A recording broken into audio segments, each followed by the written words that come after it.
यह कहानी पूरी तरह काल्पनिक है। इसमें दिखाए गए सभी पात्र, स्थान और घटनाएं लेखक की कल्पना पर आधारित हैं। किसी जीवित या मृत व्यक्ति, संस्था, धर्म या समुदाय से इसका कोई संबंध मात्र संयोग हो सकता है। इस वीडियो का उद्देश्य केवल मनोरंजन है।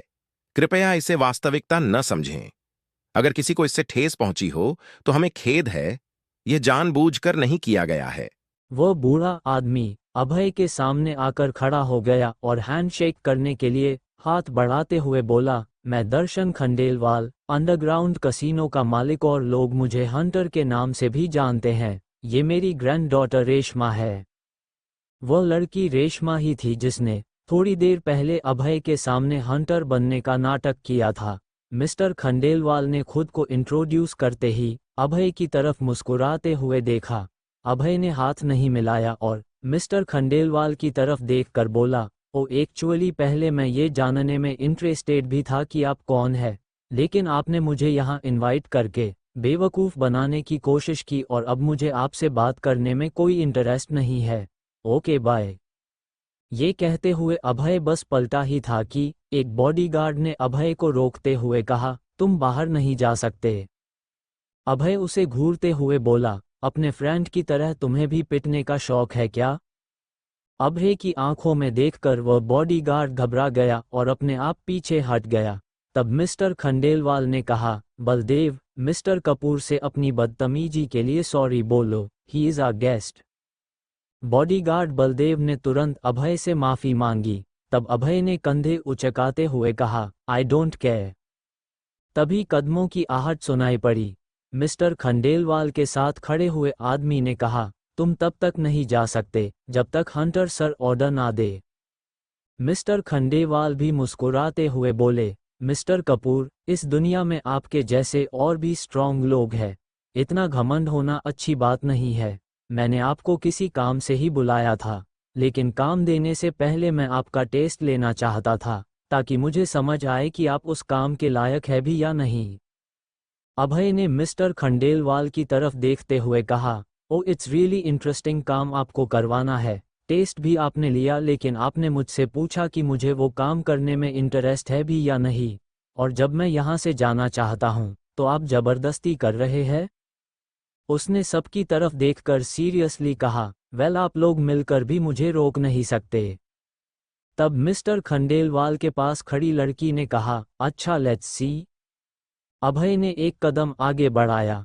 तब कोई एक्शन लेने पहले उस आदमी और लेडी ने मिस्टर खंडेलवाल की तरफ देखा।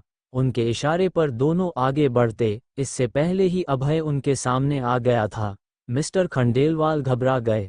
अभय ने उनकी तरफ स्माइल दी और पास खड़े आदमी को जोरदार पंच मारा। वह आदमी तेजी से पीछे के पिलर से टकराया। वो लेडी ये देखकर शॉक्ड थी। अभय ने फिर मिस्टर खंडेलवाल से कहा, अगली बार अभय कपूर को बेवजह टेस्ट करने से पहले सोच लेना। आई अग्री, वर्ल्ड में मुझसे स्ट्रांग लोग होंगे, but you are not equal to me. Abhay ने आगे धमकी देते हुए कहा, डोंट फोर्स मी, वरना ये अंडरग्राउंड कसीनो को खाक में मिलाने में देर नहीं लगेगी। ये कहकर अभय पलटकर जाने लगा। मिस्टर खंडेलवाल ने गहरी सांस लेकर कहा, मुझे पता है तुम अंडरग्राउंड कसीनो क्यों आए हो। तुम्हें पावर स्टोन चाहिए ना? मैं तुम्हें पावर स्टोन और उससे जुड़ी इंफॉर्मेशन दे सकता हूँ। ये सुनकर अभय रुक गया। तब मिस्टर खंडेलवाल ने कहा, क्या अब हम बात कर सकते हैं? अभय ने पलटकर हाँ में सर हिलाया, क्योंकि उसे पावर स्टोन चाहिए था। तब मिस्टर खंडेलवाल ने जख्मी गार्ड्स को डॉक्टर के पास भेजने को कहा और बाकी सबको भी बाहर जाने का इशारा किया। अब कमरे में सिर्फ रेशमा, मिस्टर खंडेलवाल और अभय थे। मिस्टर खंडेलवाल ने कहा, हमने ब्लू स्टार स्वॉर्ड को ऑक्शन में इसलिए रखा था ताकि हमें कोई काम का बंदा मिल जाए, और पहले तो तुमने बहुत सारा पैसा देकर वो स्वॉर्ड खरीदी और दूसरा तुमने और तुम्हारी दोस्त ने अरविंद वर्धन को बड़ी आसानी से हरा दिया, इसलिए मैंने तुम्हें यहाँ बुलवाया। अभय ने पूछा, लेकिन तुम्हें कैसे पता चला कि मैं पावर स्टोन ढूंढ रहा हूँ? मिस्टर खंडेलवाल ने कहा, मैंने बस गैस किया था और निशाना सही लगा, तुम्हें वाकई पावर स्टोन चाहिए। अभय ने पूछा, वो तो ठीक है, लेकिन पावर स्टोन के बदले में तुम्हें मुझसे क्या चाहिए? मिस्टर खंडेलवाल ने कहा, अब हम कोऑपरेट करने वाले हैं, तो पहले मैं ये जानना चाहता हूँ कि क्या आप नाइट वॉचमैन जीरो है? अभय तुरंत बोला, जी नहीं, मैं नाइट वॉच जीरो को जानता तक नहीं। कौन है ये? बाय द वे, मुझे फालतू बातें पसंद नहीं, सीधा मुद्दे की बात करो। ये सुनकर मिस्टर खंडेलवाल सोच में पड़ गए। उन्हें लगा था कि अभय ही नाइट वॉच जीरो है, लेकिन अभय ने तो साफ इनकार कर दिया। फिर मिस्टर खंडेलवाल ने मुस्कुराते हुए कहा, ठीक है, सीधे मुद्दे पर आते हैं। आजकल अंडरग्राउंड वर्ल्ड बहुत एक्टिव हो रहा है, सारे गैंग्स अपनी पावर बढ़ाने में लगे हैं। ऐसे में अंडरग्राउंड कसीनो भी ज़्यादा समय तक सेफ नहीं है, और इसलिए मैं चाहता हूँ कि जब वक्त आए तब तुम मेरी फैमिली को अंडरवर्ल्ड के वॉर से प्रोटेक्ट करो। अभय ने पूछा, मैं कुछ समझा नहीं। मिस्टर कपूर, तुम्हें सच में नहीं पता कि अंडरवर्ल्ड गैंग्स में क्या चल रहा है? खैर, पता हो या ना हो, अगर तुम मेरी फैमिली को प्रोटेक्ट करने के लिए तैयार हो, तो मैं तुम्हें एक पावर स्टोन और बाकी पावर स्टोन से जुड़ी इन्फॉर्मेशन दे सकता हूँ। अभय ने पूछा, आपको मुझ पर जरूरत से ज़्यादा ट्रस्ट नहीं है? मिस्टर खंडेलवाल ने कहा, मैं तुम्हारी फितरत से वाकिफ हूं, तुम मुझे धोखा नहीं दोगे। अभय ने पूछा, ओके, वो पावर स्टोन कहाँ है? मिस्टर खंडेलवाल ने अपने जेब से एक पावर स्टोन निकालकर अभय की तरफ बढ़ा दिया। अभय ने पूछा, मैंने सुना था कि आज बॉक्सिंग मैच विनर को पावर स्टोन मिलेगा, लेकिन आप ये मुझे दे रहे हैं? मिस्टर खंडेलवाल ने कहा, हमारे पास 2 पावर स्टोन थे, और अगर तुम्हें दूसरा भी चाहिए तो तुम्हें बॉक्सिंग मैच जीतना पड़ेगा। अभय ने पावर स्टोन ले लिया और कहा, ओके, फिर मिलेंगे। तभी रेशमा ने आगे बढ़कर अभय से उसका नंबर ले लिया। जाने से पहले अभय ने मिस्टर खंडेलवाल के कान की तरफ इशारा करते हुए कहा, I think real mister Khandelwal को सामने आना पसंद नहीं। ये कहकर वो मुस्कुराते हुए वहां से चला गया। मिस्टर खंडेलवाल हैरानी से अभय की जाते हुए देख रहे थे। उसके जाते ही एक अधेड़ उम्र का आदमी कमरे में आया। उसे देखकर मिस्टर खंडेलवाल ने झुककर कहा, हंटर सर, एक्चुअली मैं रियल मिस्टर खंडेलवाल कभी अभय के सामने आए ही नहीं। उस बूढ़े आदमी ने कहा, सर मुझे लगता है कि अभय पहले ही समझ गया था कि मैं असली हंटर नहीं हूँ। रियल हंटर ने कहा, इट डजंट मैटर, वैसे भी वो मेरी फैमिली को प्रोटेक्ट करने के लिए मान गया है। तभी रेशमा ने हंटर के पास आकर कहा, दादाजी, आपको वाकई उस पर भरोसा है? अगर वो पावर स्टोन लेकर भाग गया तो? मिस्टर खंडेलवाल मुस्कुराते हुए बोले, आई ट्रस्ट हिम। पहले तो मैं उसे और उसकी दोस्त को रिक्रूट करना चाहता था, लेकिन मुझे पता है कि वो किसी का बॉडीगार्ड नहीं बनेगा, क्योंकि आई बिलीव वही नाइट वॉच जीरो है, और इसलिए मैंने उससे कोऑपरेट करने का सोचा। एक नाइट वॉचमैन कभी अपना प्रॉमिस नहीं तोड़ते। रेशमा ने कहा, लेकिन उसके बिहेवियर से तो वो नाइट वॉचमैन नहीं लगता, और आप चाहते तो डायरेक्ट नाइट वॉच हेडक्वार्टर्स से डील कर सकते थे, फिर आपने उसे क्यों बुलाया? मिस्टर खंडेलवाल गंभीरता से बोले, मैं किसी के सामने नहीं आना चाहता। कमरे से बाहर आकर अभय ने पावर स्टोन अपनी जेब में रखा। ये स्टोन वो जोरा को देने वाला था। क्लब से बाहर निकलते हुए उसे रूम 007 के अंदर से जतिन और उसके दोस्तों की आवाज आ रही थी, और साथ ही साथ कुछ लड़कियों की भी। अभय बार से बाहर आकर आसपास घूमते हुए सेकंड फ्लोर पर आ गया। सेकंड फ्लोर में गेम्स और कसिनो क्लब्स थे। अभय ने देखा कि 12 बजने में कुछ ही मिनट्स बाकी है, तो वो सीधे थर्ड फ्लोर पर आ गया। वहां उसने टिकट खरीदी और अंदर चला आया। वहां पहले से काफी भीड़ थी। जतिन ने बताया था कि पावर स्टोन हासिल करने के लिए इस बार अंडरग्राउंड वर्ल्ड के बहुत से गैंगस्टर ने कंपटीशन में पार्टिसिपेट किया था। कुछ दिनों से वेनम बहुत से वेल्थी लोगों को किडनैप कर रहा है, ताकि उनसे पावर स्टोन हासिल कर सके, और अभय को भी लग रहा था कि आज फाइट में पार्टिसिपेट करने वाले लोगों में वेनम से भी फाइटर्स आए होंगे। अभय वेनम के गैंगस्टर्स से लड़ने के लिए बहुत एक्साइटेड था। अंदर आने के बाद अभय ने देखा कि जतिन भी आ चुका था, और उसकी गोद में एक हॉट लड़की बैठी हुई थी। जतिन के साथ उसके 3 दोस्त भी थे, जिनके आसपास खूबसूरत लड़कियां बैठी हुई थी। अभय को देखते ही जतिन ने लड़की को जाने का इशारा किया और अभय से पूछा, अभय आ गए तुम? मैं तुम्हारा ही इंतजार कर रहा था। वहां पास ही बैठी एक और लड़की को जतिन ने अभय के पास जाने का इशारा किया। अभय ने ना में सर हिलाया और चुपचाप बॉक्स के विंडो के पास आकर बैठ गया। विंडो से नीचे बॉक्सिंग अरेना का फुल व्यू नजर आ रहा था। जतिन ने अभय को टीज करते हुए कहा, अभय, तुम्हें भी लाइफ को थोड़ा एंजॉय करना चाहिए और डोंट वरी, मैं किसी को कुछ नहीं बताऊंगा। अभय ने कहा, मेरे पास और भी चीजें हैं जो लाइफ को इंटरेस्टिंग बनाती है। I don't need a girl. By the way, ये मैच कब शुरू होगा? जतिन ने बोला, मेरे ख्याल से 1 घंटे में यूजुअली 8 लोग फाइट में हिस्सा ले रहे हैं और 2-2 लोगों का मैच होगा, लेकिन यहाँ इल्लीगल फाइट होगी, वेरी ब्लडी। जतिन बहुत एक्साइटेड होकर बोला, और आज तो बहुत खतरनाक फाइट होगी, क्योंकि मैंने सुना है कि अंडरग्राउंड गैंगस्टर भी हिस्सा लेने वाले हैं, जो बहुत ट्रेंड होते हैं। ये कहकर उसने अभय की तरफ देखा और बोला, अभय, मेरे दादाजी और हिमांशी दीदी भी आपकी रिस्पेक्ट करती है। आपने उनकी जान बचाई थी, इसका मतलब आप भी मार्शल आर्ट्स में ट्रेंड होंगे न?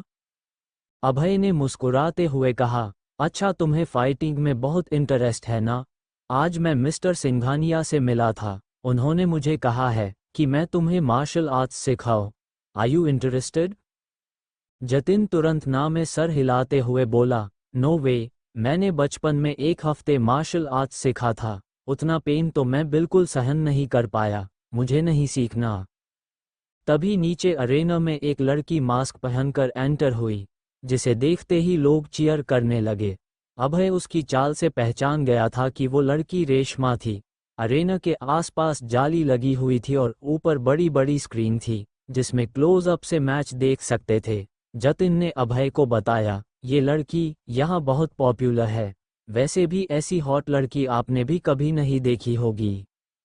नीचे अरेना में रेशमा ने मिक लेकर कहा, आज हमारे अंडरग्राउंड कसीनो में बहुत एक्साइटिंग ग्रुप मैच होने वाला है। यहाँ 8 लोगों ने पार्टिसिपेट किया है, आइए देखते हैं कि आज का विनर कौन बनेगा।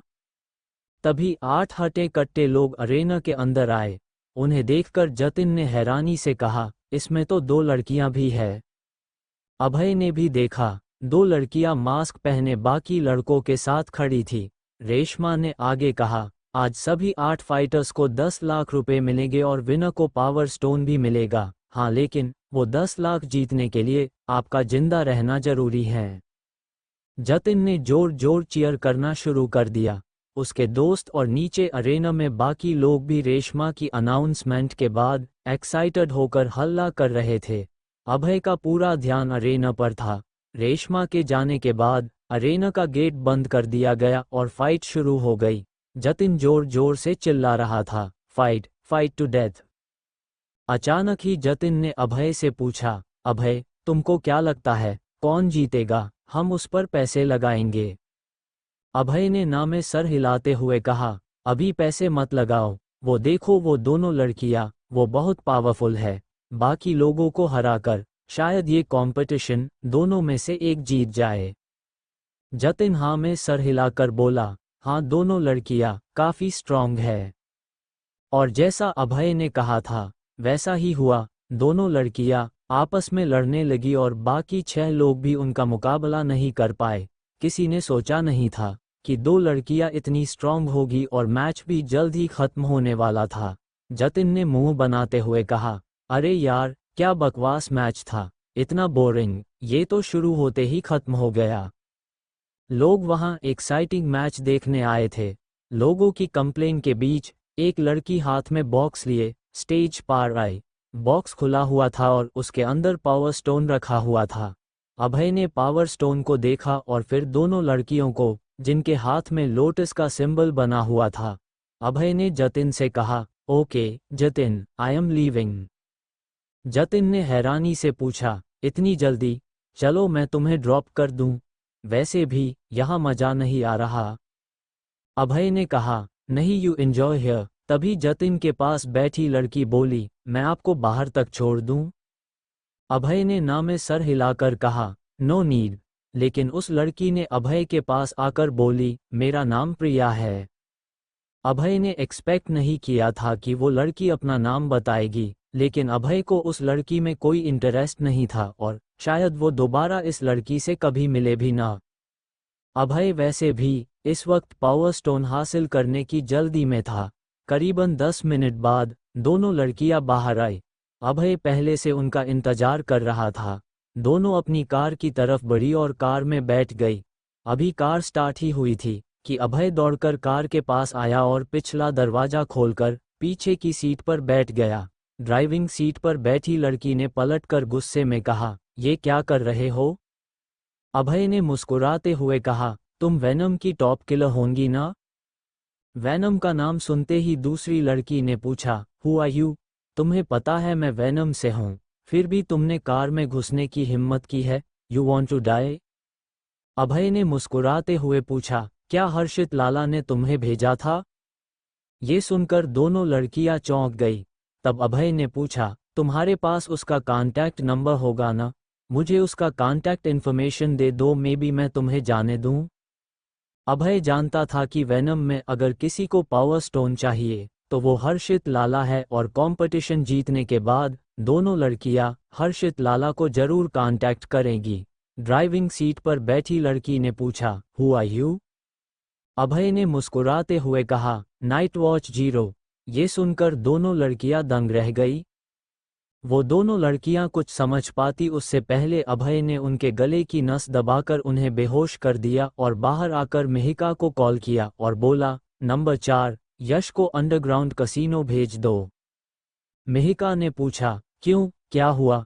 अभय ने जल्दी से मिहिका को सब बताने के बाद कहा, इन दोनों लड़कियों के पास हर्षित लाला का कांटेक्ट जरूर होगा, इसलिए यश से कहो कि इन्हें नाइट फाइटर बेस ले जाकर पूछताछ करें। ओके, कहकर मिहिका ने कॉल डिस्कनेक्ट कर दिया।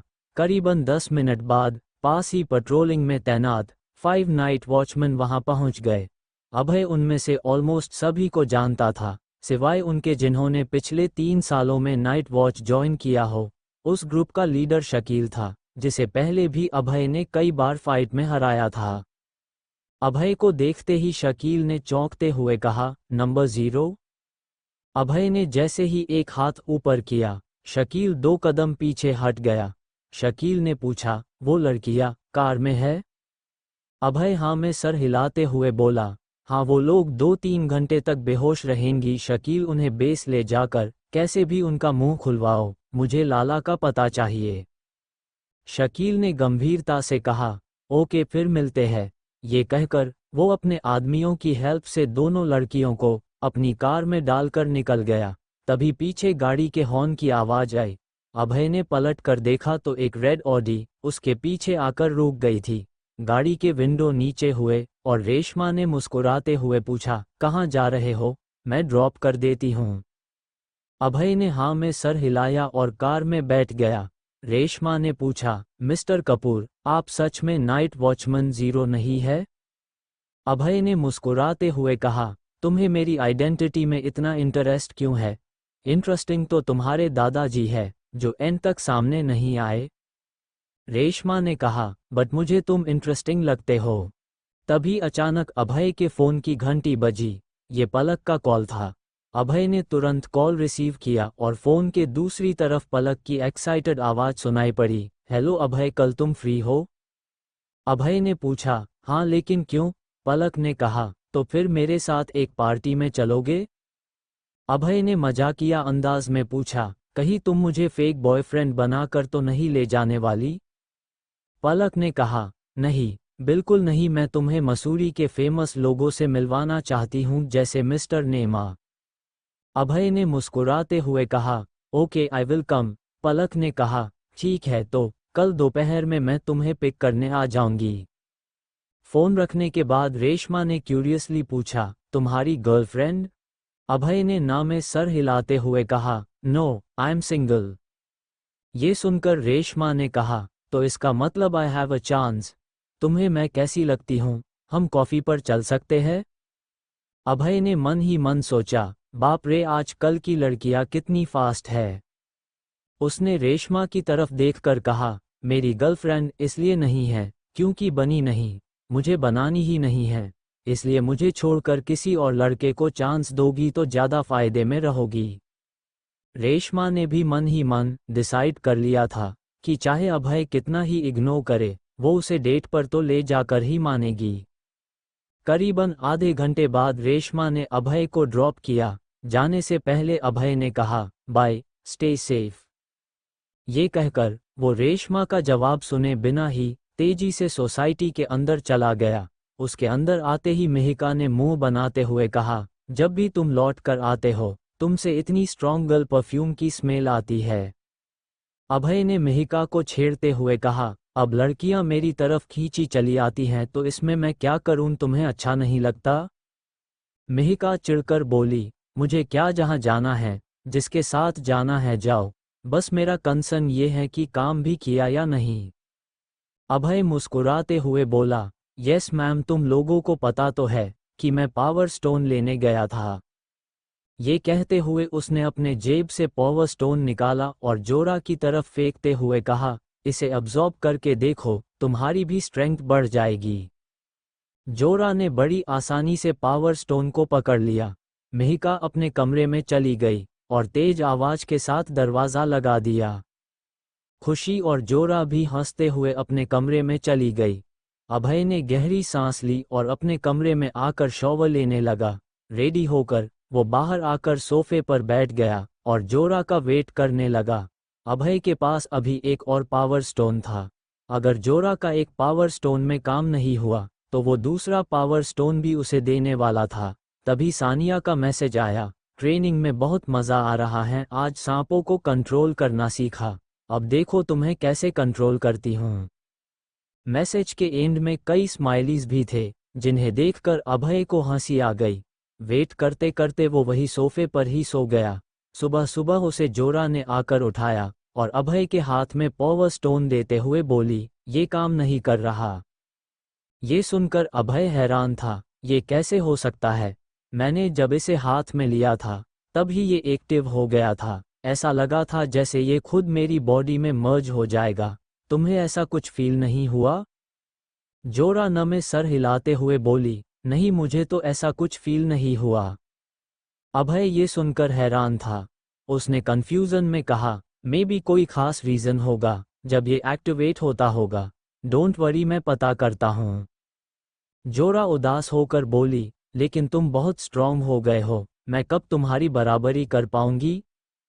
अभय ने समझाया, इट्स ओके, वैसे भी मिहिका हमेशा कहती है ना कि तुम मुझसे ज़्यादा टैलेंटेड हो, बस तुम्हें थोड़ा कम एक्सपीरियंस है, एक्सपीरियंस के साथ स्ट्रेंथ बढ़ती है ना। जोरा शिकायती अंदाज में बोली, ये तो तुम्हारी गलती है, जब भी कोई मिशन होता था तो तुम और नंबर 7 हमेशा मेरे सामने रहते हो, मुझे तो चांस ही नहीं मिलता। अभय ने कहा, ओके नंबर 2, नेक्स्ट टाइम मैं मुंह में लॉलीपॉप लेकर चुपचाप बैठ जाऊंगा और फिर तुम्हें लड़ने दूंगा। इस बारे में बाद में बात करते हैं, आज मुझे नई कार खरीदने जाना है, पुरानी से बोर हो रहा हूँ, तुम चलोगी साथ? ये कहकर अभय सोफे से उठ खड़ा हुआ। जोरा ने हाँ में सर हिलाया और रेडी होने के लिए कमरे में चली गई। अभय भी फ्रेश होने चला गया। वो और जोरा एक ही टाइम पर बाहर आए। उन्हें देखकर मिहिका ने पूछा, तुम लोग कहाँ जा रहे हो? जोरा ने कहा, अभय और मैं कार खरीदने जा रहे हैं, तुम दोनों भी चलो? मिहिका नामे सर हिलाते हुए बोली, नहीं, तुम लोग जाओ, हाँ वापस आते टाइम लंच में कुछ ले आना, आज मेरा कुक करने का मूड नहीं है। जोरा ने हाँ में सर हिलाया और दोनों बाहर आ गए। कार में बैठकर जोरा ने पूछा, कौन सी कार ले रहे हो? मेरे ख्याल से स्पोर्ट्स कार या फिर लैम्बोर्गिनी, मुझे तो ऐसी कार्स बहुत कूल लगती है। अभय नामे सर हिलाते हुए बोला, तुम हमेशा भूल जाती हो कि दुनिया की नज़रों में बहुत गरीब हूँ। ये कार ले ली तो सब पड़ोस वाली आंटी की तरह डिटेक्टिव बनकर मेरे पीछे पड़ जाएंगे। कोई ऑर्डिनरी कार ले लेते हैं, अच्छा चलो ऑर्डिनरी ऑडी ले लेते हैं, ना हाई प्रोफाइल है और न ही ज़्यादा लो प्रोफाइल। दोनों ऑडी के स्टोर के सामने थे। सुबह के 10 बज रहे थे, इसलिए शोरूम में ज़्यादा भीड़ नहीं थी। लेकिन जैसे ही अभय ऑडी के शोरूम के गेट पर पहुंचा, उसने एक गुस्से भरी आवाज़ सुनी, फिर से तुम बार बार यही गलती करती हो। अभय ने देखा कि एक सूट पहने हुए अधेड़ उम्र का मोटा आदमी एक लड़की को डांट रहा था। अभय उस लड़की को देखते ही पहचान गया। वो प्रिया थी, जो जतिन के साथ अंडरग्राउंड कसीनो में मिली थी। वो मोटे आदमी प्रिया को उंगली दिखाते हुए गुस्से में चिल्लाया, पिछले महीने तुम्हारी वजह से हमारा कितना नुकसान हुआ था, हर बार कस्टमर्स तुम्हारी कंप्लेन करते हैं। प्रिया ने रुआंसी आवाज में कहा, वो कस्टमर मुझे गलत तरीके से टच करने की कोशिश कर रहा था। ये सुनकर मोटे आदमी ने उसे और गुस्से में डांटा, तुम कौन से जमाने में रह रही हो, तुम कोई सती सावित्री हो, ये सब पिछड़े जमाने की बातें हैं और कौन सा उसने तुम्हारा रेप कर दिया, किसी से हंसकर बातें करने में क्या प्रॉब्लम है तुम्हें। ये सुनकर अभय की भौहें तन गई। हालांकि वो सोच में पड़ गया था कि प्रिया अंडरग्राउंड कसीनो में काम करती थी, जहां उन्हें कस्टमर के साथ उठना बैठना था। ऐसे में उन्हें बहुत रिवीलिंग कपड़े भी पहनने पड़ते थे।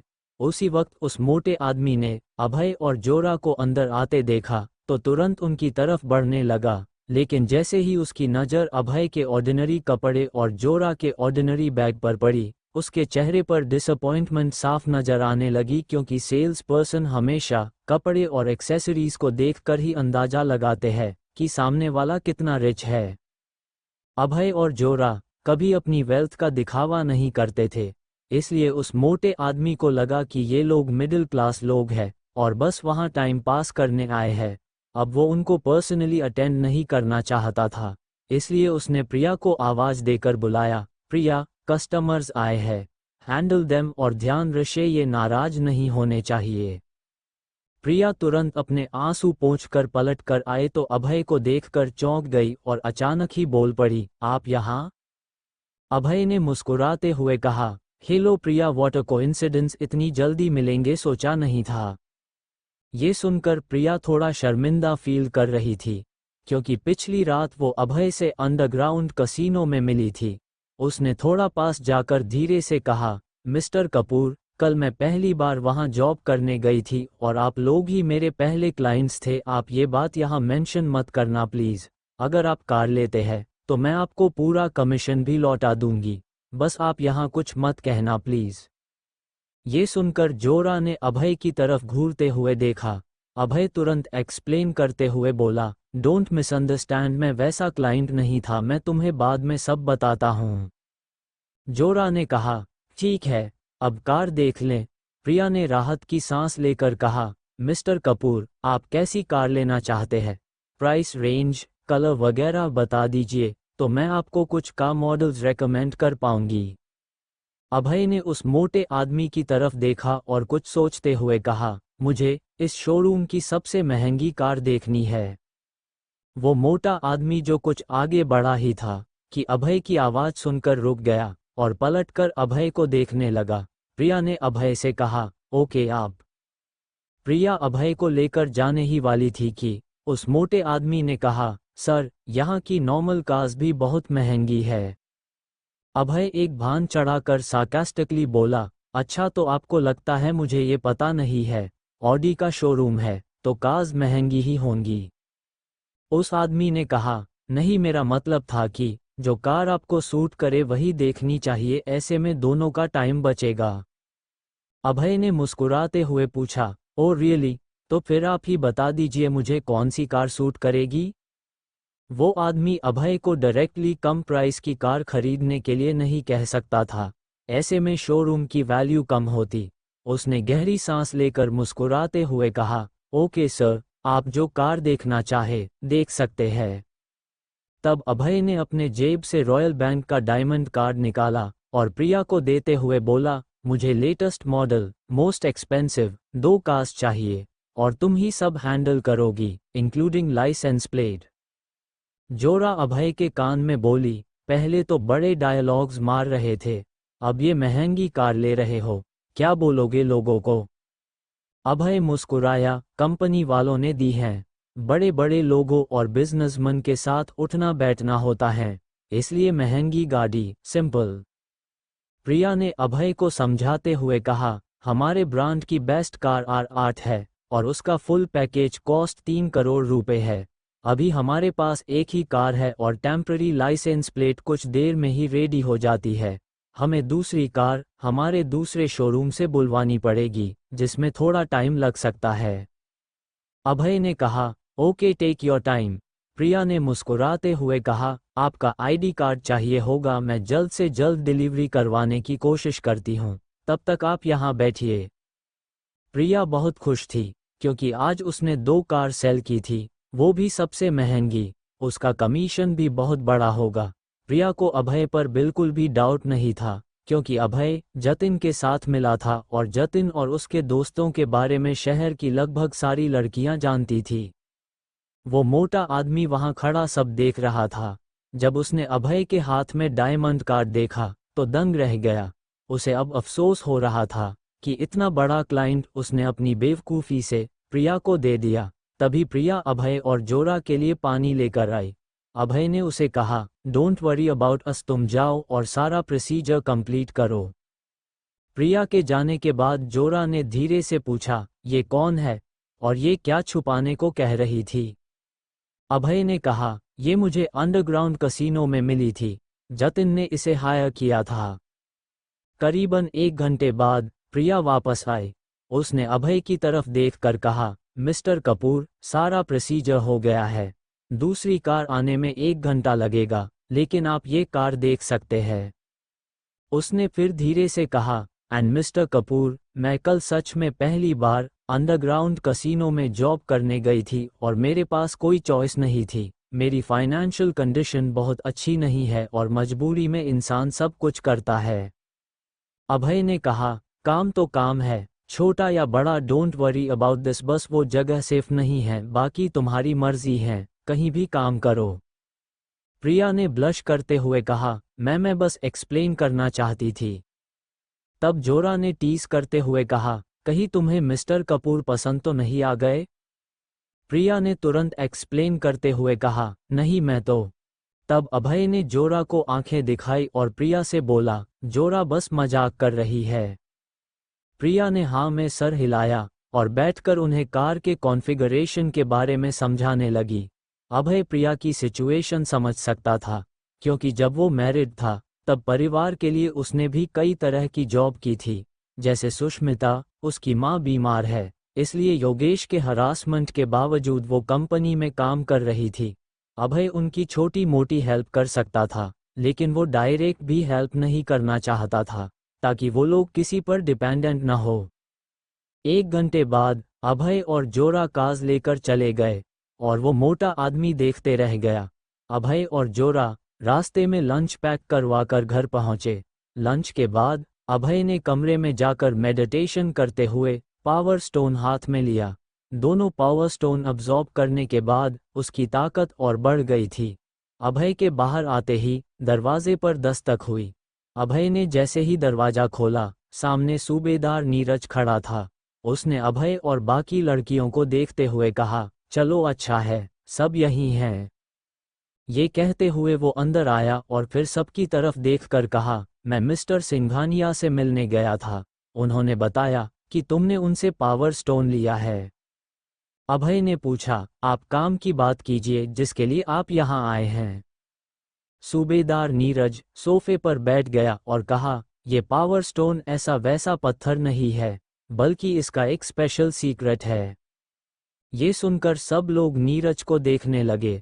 सूबेदार नीरज ने आगे कहा, हम जानते हैं कि वर्ल्ड में बड़े बड़े फाइटर है, लेकिन सुपर लेवल फाइटर बहुत रेयर है।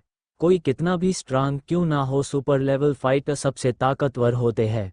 For example, underground fighter ranking में कलिंगा वो वर्ल्ड रैंकिंग में 2nd पोजीशन और इंडिया में टॉप 1 पर है, लेकिन वो भी सुपर लेवल फाइटर नहीं है। अंडरग्राउंड रैंकिंग में 30 साल से नीचे के लोगों का नाम होता है। वर्ल्ड रैंकिंग या अर्थ रैंकिंग में स्ट्रॉन्ग फाइटर्स आते हैं और हेवनली रैंकिंग में सुपर लेवल या उससे ऊपर के लेवल के लोग आते हैं, और अब तक हेवनली रैंकिंग में 12 लोग ही थे, जिनमें सबसे टॉप पर सुधीर मलिक है। 3 साल पहले अभय अर्थ रैंकिंग में नंबर 1 पोजीशन पर था और अभी उसकी स्ट्रेंथ के बारे में मिहिका, जोरा और खुशी के अलावा किसी को नहीं पता था। अभय ने कंफ्यूजन में कहा, मैं कुछ समझा नहीं, बी क्लियर। ताकत का नशा सबको अच्छा लगता है और ये पावर स्टोन हमें एक अद्भुत ताकत देता है, सूबेदार नीरज ने मुस्कुराते हुए अभय को कहा। इसीलिए मैंने इसे हर्षित लाला तक पहुंचने नहीं दिया। अभय ने मुस्कुराते हुए बोला। ये सुनकर सूबेदार नीरज के चेहरे पर हल्की सी मुस्कान आ गई। वो मुकराते हुए धीमी आवाज में बोले, गर हर्षित लाला अपनी पूरी ताकत लगाकर पावर स्टोन हासिल कर भी लेता तो भी ये स्टोन उसके किसी काम नहीं आता। ये सुनकर खुशी चौंक कर बोली, ऐसा क्यों? वो पावर स्टोन क्यों नहीं यूज कर सकता? पावर स्टोन का सिर्फ वही लोग इस्तेमाल कर सकते हैं जिनकी फाइटिंग एबिलिटीज बेमिसाल है। अगर हर कोई पावर स्टोन का इस्तेमाल करने लगेगा तो सब एक जैसे हो जाएंगे और दुनिया का संतुलन बिगड़ जाएगा। और वैसे भी पावर स्टोन आपको चुनता है, आप पावर स्टोन को नहीं। सूबेदार नीरज ने मुस्कुराते हुए कहा। इससे पहले अभय कुछ भी बोलता, सूबेदार नीरज अपनी बात कंटिन्यू करते हुए बोले, अभय जब तुमने पहली बार पावर स्टोन को हाथ लगाया था तब तुम्हें अलग सी शक्ति महसूस हुई होगी। हाँ, मुझे हुई थी। मुझे ऐसा लग रहा था कि मैं जंग के बीच में खड़ा हूँ। तुम्हें ऐसा महसूस इसलिए हुआ था क्योंकि तुम पावरफुल हो, सबके साथ ऐसा नहीं हो सकता। सूबेदार नीरज ने अभय के कंधे पर अपना हाथ रखते हुए कहा। इस वक्त अभय के दिमाग में हजारों सवाल आ चुके थे, पर उसे समझ आ गया था कि जोरा को पावर स्टोन से कोई फायदा क्यों नहीं हुआ था। उसने सूबेदार नीरज से सीरियस होकर पूछा, पहली बार पावर स्टोन किसे मिला था? इसकी हिस्ट्री क्या है? क्या आप मुझे इसके बारे में और डिटेल में बता सकते हैं? ये सुनकर सूबेदार नीरज के चेहरे पर हल्की सी मुस्कान आ गई। वो मुस्कराते हुए सोफे पर बैठ गए और अभय को भी अपने साथ बैठने का इशारा किया। अभय जब सूबेदार नीरज के सामने बैठ गया तब सूबेदार नीरज सीरियस होकर बोले, अभय, इंडिया में सबसे पहली बार पावर स्टोन साल 1805 में एक किसान को मिला था। वो उसे अपने घर ले गया, पर कुछ दिनों के बाद उसका पूरा परिवार एक बीमारी का शिकार हो गया। किसान को लगा कि पावर स्टोन उसके परिवार के लिए मनहूस है, इसलिए उसने उसे एक साधु बाबा को दे दिया। साधु बाबा ने क्या किया पावर स्टोन के साथ? खुशी ने एक्साइटेड होकर पूछा। जब साधु बाबा के हाथ में पावर स्टोन आया तो उन्हें एक अलग सी ताकत का एहसास हुआ। उन्होंने स्टोन को अपने पास रख लिया और लगातार 2 साल तक उसकी पूजा करते रहे। फिर एक दिन साधु बाबा के एक भक्त ने उनसे पावर स्टोन मांग लिया। वो भक्त कोई और नहीं बल्कि विशाल राठौर के पूर्वज थे। साधु बाबा ने उन्हें स्टोन दे तो दिया, लेकिन उन्हें ये नहीं बताया कि उन्होंने पावर स्टोन के कई हिस्से किए थे।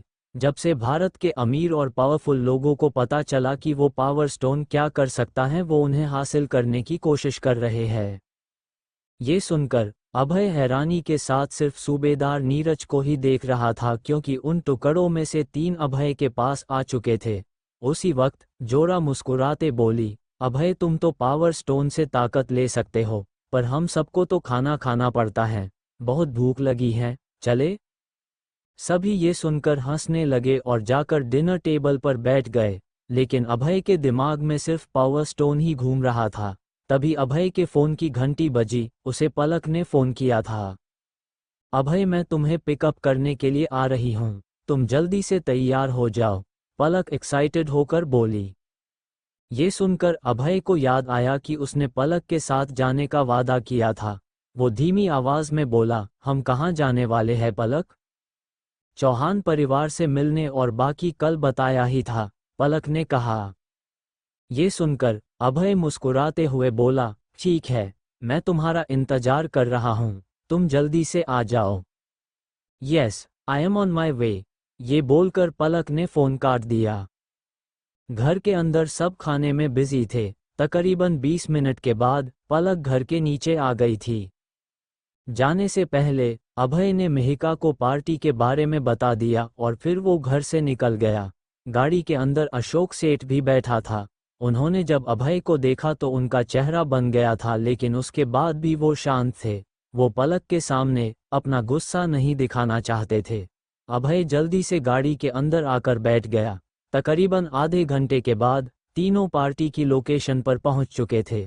अभय जैसे ही गाड़ी से बाहर निकला, उसने मुस्कुराते हुए पलक से पूछा, मैं इस पार्टी में किसी को भी नहीं जानता, तुम क्या कहोगी सबको मेरे बारे में? अभय, जस्ट चिलना, तुम मेरे साथ आए हो, मेरे साथ रहना, मैं सबसे मिलाऊंगी तुम्हें, पलक ने हल्की सी मुस्कान के साथ जवाब दिया। ये बोलने के बाद पलक ने अशोक सेठ की ओर देखा और धीमी आवाज में बोली, अंकल, मुझे अभय के साथ अकेले इस पार्टी को एंजॉय करना है। I hope you understand. ये सुनकर अशोक हैरान हो गया। उसे गुस्सा आ रहा था लेकिन वो बिना कुछ बोले पलक और अभय से दूर चला गया। जिस वक्त पलक और अभय पार्टी हॉल के अंदर जा रहे थे, दोनों शांत थे। अचानक से पलक एक्साइटेड होकर बोली, अभय, अब तो मुझे पता है कि you are a night fighter और तुम मसूरी में एक मिशन को कंप्लीट करने के लिए आए हो। अभय ने इशारों में पलक को धीरे बोलने को कहा। पलक सॉरी बोलकर अपनी बात आगे कंटिन्यू करते हुए बोली, चौहान परिवार अपने मार्शल आर्ट स्किल्स के लिए जाना जाता है। अंदर जितने भी मेहमान होंगे उनका कनेक्शन अंडरवर्ल्ड के लोगों से जरूर होगा। तुम्हें बहुत सी इन्फॉर्मेशन मिल सकती है। अगर तुम पार्टी में आए लोगों से बात करोगे, मे बी आगे चलकर तुम्हारी कोई मदद कर दे। ये सुनकर अभय के चेहरे पर हल्की सी मुस्कान आ गई। वो मजाकिया अंदाज में बोला, अंडरवर्ल्ड के लोगों की मदद बहुत महंगी पड़ती है। इसके बदले वो जो फेवर मांगते हैं, ऐसा लगता है मेरी किडनी मांग रहे हो। ये सुनकर पलक अपनी जगह पर रुक गई और हंसते हुए बोली, सो फनी। वैसे अभय, मैं तुम्हें एक बात बताना भूल गई। क्या बात है, बोलो। अभय ने सीरियस होकर कहा, वंशिका अपनी मम्मी के साथ बहुत ही जल्द मसूरी आने वाली है। पलक बड़ी सी मुस्कान के साथ बोली। ये सुनकर अभय मन ही मन बोला, उन्हें भी अभी ही आना था। ऐसा लग रहा है पिक्चर का क्लाइमैक्स आने वाला है। अभय अपनी सोच में डूबा था तभी पीछे से किसी ने आवाज दी, तुम तो अभय हो ना। अभय चौंक गया। अभय ने जब पीछे मुड़कर देखा तो उसके सामने निशा बत्रा खड़ी हुई थी। निशा बत्रा मुस्कुराते हुए अभय के सामने आकर खड़ी हो गई और बोली, कैसे हो अभय, और तुम यहाँ क्या कर रहे हो? एज यू कैन सी, मैं अपनी दोस्त के साथ इस पार्टी को अटेंड करने आया हूँ, अभय ने जवाब दिया। ये सुनकर निशा बत्रा पलक की तरफ देखने लगी। वो हल्की सी मुस्कान के साथ बोली, सच में अभय, मुझे ऐसा लग रहा है कि ये तुम्हारी गर्लफ्रेंड है। नहीं नहीं, वी आर जस्ट फ्रेंड्स, पलक ने ब्लश करते हुए झट से जवाब दिया। वैसे अभय, पार्टी में मेरे भाई और दादाजी भी आए हुए हैं। वो तुमसे अब तक बहुत गुस्सा है, बच के रहना, निशा बत्रा शरारती मुस्कान के साथ बोली और फिर वो वहां से चली गई। निशा बत्रा के जाने के बाद पलक अभय को छेड़ते हुए बोली, लग रहा है तुम्हारी पुरानी दोस्त हैं। अभय मुंह बनाकर बोला, बेस्ट फ्रेंड हैं, इतनी बेस्ट की मौका मिलते ही गला दबा देगी। पलक हंसते हुए बोली, चलो अभय, मैं तुम्हें लखबीर चौहान से मिलवाती हूँ। तुम्हें पहले ही बता दूं, वो मेरे दादा की उम्र के हैं लेकिन उनकी हरकतें किसी 2 साल के बच्चे से कम नहीं है। मुझे मज़ा आएगा उनसे मिलने में क्योंकि मेरा दिल भी बच्चा है जी, अभय ने हंसते हुए कहा। इसके बाद दोनों लखबीर चौहान की तरफ जाने लगे। लखबीर चौहान ने जैसे ही पलक को देखा, वो एक्साइटेड होकर पलक के पास खड़े हो गए और उसे गले लगाते हुए बोले, पलक कैसी हो तुम, पहले से कितनी पतली हो गई हो। तुम्हारा खडूस दादा तुम्हें बहुत परेशान करता है क्या? कहो तो उस बुढ़े को हम दोनों मिलकर ठीक कर देते हैं। ये सुनकर पलक हंसते हुए बोली, नहीं नहीं, ऐसी कोई बात नहीं है। मैं डाइटिंग कर रही हूँ और थोड़ा वर्कआउट भी। ना जाने आज कल के बच्चों को क्या हुआ है, सबको 6 पैक एब्स बनाने हैं। अरे मैं और तुम्हारे दादा बचपन में 10-10 किलोमीटर भागा करते थे। आज तुम्हारी जनरेशन के लोगों से 1 किलोमीटर भी नहीं चला जाता, लखबीर चौहान गर्व के साथ बोले। पलक जैसे ही कुछ बोलने जा रही थी, लखबीर चौहान अभय की तरफ देखते हुए मुस्कुराते हुए बोले, वैसे आपकी तारीफ, कहीं तुम पलक के जिम ट्रेनर और डायटिशियन तो नहीं हो जो यहाँ भी उसके खाने पीने का ध्यान रखोगे? अरे नहीं नहीं दादाजी, ये मेरा बहुत अच्छा दोस्त है, इनका नाम अभय है, पलक मुस्कुराते हुए बोली। ये सुनकर लखबीर चौहान अभय के कानों में बोले, अगर तुम्हें पलक पसंद है तो बता दो, मैं तुम्हारी सेटिंग करवा दूंगा इसके साथ। दादाजी, मैं अभी भी आपके सामने खड़ी हूँ, पलक मुस्कुराते हुए बोली। पलक की बात सुनकर लखबीर चौहान एक बच्चे की तरह बोला, अरे मैं तो अभय से तुम्हारी तारीफ कर रहा था। अच्छा चलो मेरे साथ, मैं और लोगों से तुम्हें मिलाता हूँ। ये बोलकर लखबीर चौहान ने पलक और अभय का हाथ पकड़ लिया और पार्टी हॉल में बने स्टेज की तरफ ले जाने लगे। अभय जब स्टेज के करीब पहुंचा तो उसने देखा कि एक टेबल पर हरिदास नेमा और उमेश बत्रा एक साथ बैठे हुए थे। उन्होंने जैसे ही अभय को देखा वो गुस्से से लाल हो गए। वो दोनों जल्दी से अपनी कुर्सी से उठे और लखबीर चौहान के सामने खड़े हो गए। अभय उन्हें देखकर मुस्कुरा दिया। आज पार्टी में उसके आने का असली मकसद हरिदास नेमा से मिलना ही तो था। लखबीर चौहान ने जब उन्हें देखा तो वो मुस्कराते हुए बोले, अभय इनसे मिलो, ये है। हरिदास नेमा ने लखबीर चौहान को बीच में रोकते हुए गुस्से में बोला, चौहान सर, मैं और उमेश इस अभय को बहुत अच्छे से जानते हैं। ये लड़का आपकी पार्टी में आने के लायक नहीं है। शायद आप इसके बारे में जानते नहीं हैं। हरिदास नेमा और उमेश बत्रा के गुस्से को देखकर लखबीर चौहान बात पलटते हुए पलक से मुस्कुराते हुए बोले, पलक, जाओ तुम यशिका से मिलो, तब तक मैं अभय से कुछ बातें कर लूं। मुझे भी तो पता रहना चाहिए कि मेरी पोती किसके साथ घूमती है। ठीक है दादाजी, ये बोलकर पलक यशिका चौहान यानी लखबीर की पोती से मिलने के लिए चली गई।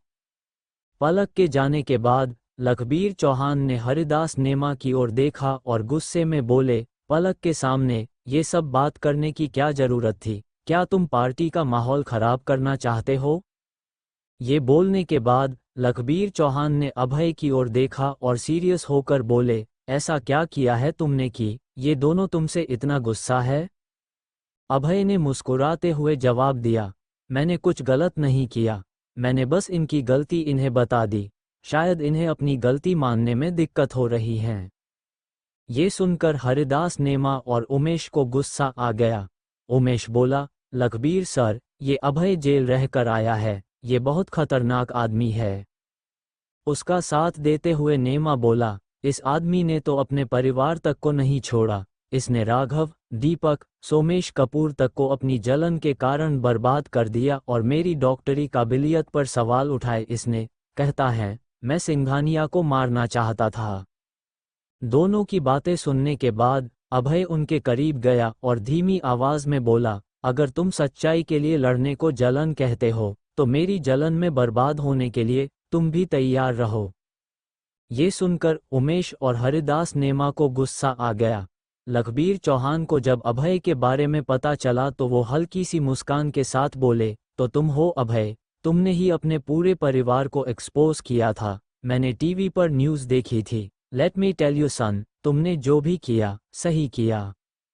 लखबीर चौहान की ये बात सुनकर अभय के चेहरे पर हल्की सी मुस्कान आ गई। वहीं दूसरी तरफ उमेश और हरिदास नेमा ने जब लखबीर चौहान की बात सुनी तो वो आग बबूला हो गए। वो दोनों गुस्से में वहां से चले गए।